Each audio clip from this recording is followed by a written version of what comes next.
All right. Good evening, everyone. My name is Cindy.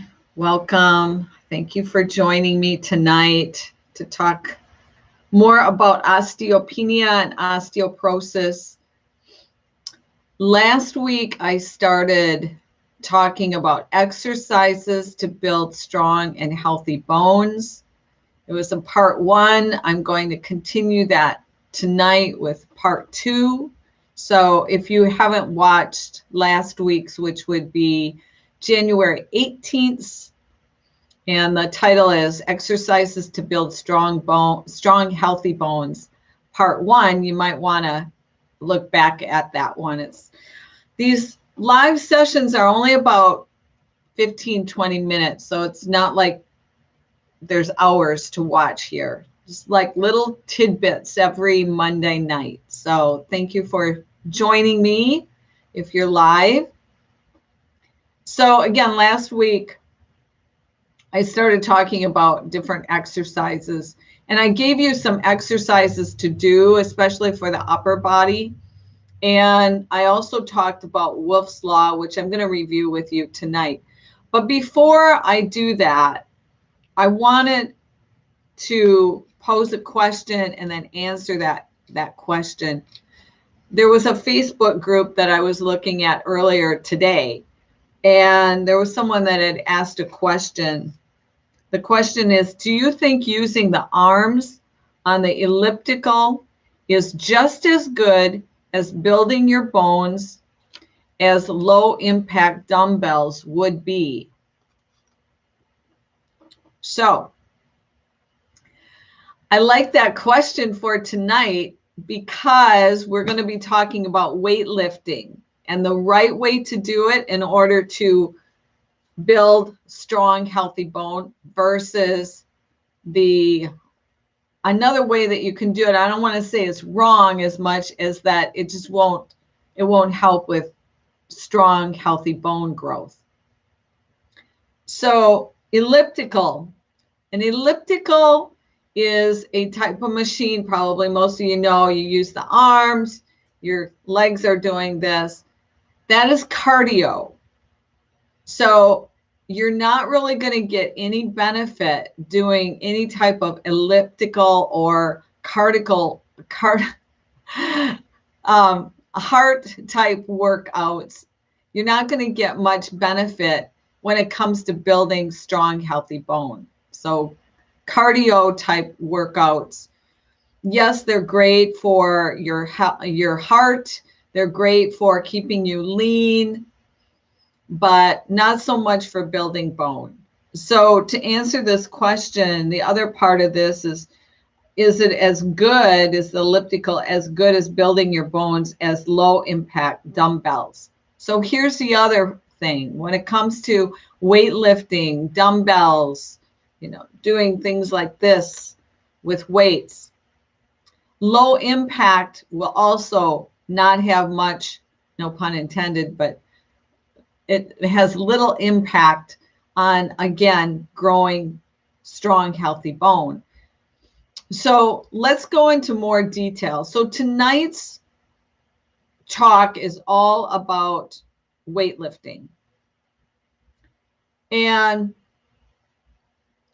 last week I talked about Wolf's Law. So let me review Wolf's Law with you. Wolf's Law states that your bones will adapt based on the stress or demands placed on them.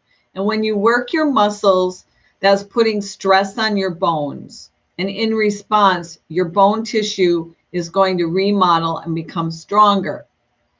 If you don't use the muscles surrounding the bone and you don't put stress or demands on your body, then the bone tissue is going to weaken. So getting back to the elliptical, that's not putting stress on the bones. So you're not going to get much benefit. So let's talk about weightlifting. There's a proper way to do this. You don't want too much weight, but you don't want too little weight. So there's a sweet spot when it comes to weightlifting. So let me give you a couple of examples of too little weight. And that's where this question, low impact dumbbells. So let's say I've got 3-pound dumbbells and I'm lifting them up. Can probably do that several times. If I can do that more than 15 times, so it gets to 15, I'm 16, 17, 18, that's too little weight. It's not putting enough stress or demand on the muscles or the bones. So you're not going to get much of any benefit from doing that. Again, it's more cardio and it's going to give you a nice lean body, but it's not going to really help with bone growth. Let's take the opposite of that. The opposite of that would be that, let's say you have 30-pound weights and you try to lift it up and you succeed maybe one time, maybe 2 times, depending on your strength. But you can't do any more than that. Get to 3 and you're like maybe here or so, and you just can't get the weight up anymore. Then that would be too much weight. And we don't want that either. And number one reason is we don't want to hurt ourselves. We don't want to injure ourselves.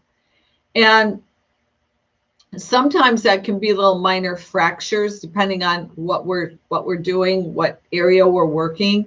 You can get small little hairline fractures and not really even know that you've injured yourself. So you certainly don't want too much weight either. The other thing that can happen is when we have too much weight, and you might see people every once in a while doing this, they have like free weights, and I see it a lot with dumbbells. They're standing up and they're doing this, you know, and really they're supposed to just be working their bicep. But the weight is so much that they're trying to put their whole back into it. So what happens when the weight is too much is that also your form will suffer. And when your form suffers, again, you can injure yourself. Whether you have osteopenia, osteoporosis, or you don't have those, you should always be working with weights and doing the weightlifting in a very concise and a very good form, have good form when you're doing that. So with that being said, there is a sweet spot when it comes to your weightlifting. So here's what the sweet spot is. The sweet spot is between 8 and 12 reps. So a rep is a repetition. So if I was doing a shoulder lift here and I had dumbbells, one time up and down is 1 rep. So if I can do it 8 times, between 8 times and 12 times, that's the sweet spot. So the weight's not too heavy and it's not too light. If you can go, and if you can do 13, but on the 4th one, you're like, oh, I can't do any more, then that's okay. There's going to be maybe a little bit of transition as you grow stronger. You might be able to do 13, 14. If you can do 15 and then you can squeeze out 16, it's probably time for you to move up in your weight a little bit. And then you'll probably be back down to 7 or 8. So you'll start doing 7 or 8. When you get to maybe the 9th one, it's like, oh, I can't do any more. So you know that weight is a good weight for you for whatever exercise you're doing. Obviously, we've got shoulder lifts that we can be doing. We can be doing bicep curls. You can take a weight, bring it behind you. You're working the tricep. So all of those types of exercises would be good for the upper body. Other ones would be a bench press where you're lying flat on a bench and you're bringing a bar up and back down, bench press. So all of those types of exercises, weightlifting would be really good. We just have to be careful about how much weight we're using. For the lower extremities, there's this squat machines that you can press the legs out and back in. Those are really good for the hips and the leg muscles. So the other thing is last week I talked about the osteoblast method, where we're pressing, and I showed you a couple of examples of an isometric called the osteoblast method that I use. So you can also do that when you do your weightlifting. And the way that you do that is, let's say you're on a leg press where you're pressing the legs out. Do your 12 or 13 and then come back just a little bit off of it and then hold. And hold it for a good 30 seconds to as much as 60 seconds. That's putting more stress on the whole lower body. The same with your, let's say you're doing shoulder lifts here and you've got dumbbells in your hand. Do your 12, do your 13, and then do another one and come like 3/4 of the way up and hold. Because again, what that's doing is it's putting stress on your muscles and the bones. So hold, and again, hold it for a good 30 seconds to 60 seconds. Remember last week I said too, first of all, don't hold your breath. You want to keep breathing, because if you hold your breath, what can happen is you can raise your blood pressure. We don't want that. So don't hold your breath, keep breathing. So that's a really good example, and that's the sweet spot that we want to go for in our weightlifting. If you like weightlifting, not all of us like weightlifting. If weightlifting isn't your thing, then we need to find something else for you to do that's going to be weight bearing, so that you can use some sort of exercise in order to put those demands on the bone and on the muscle.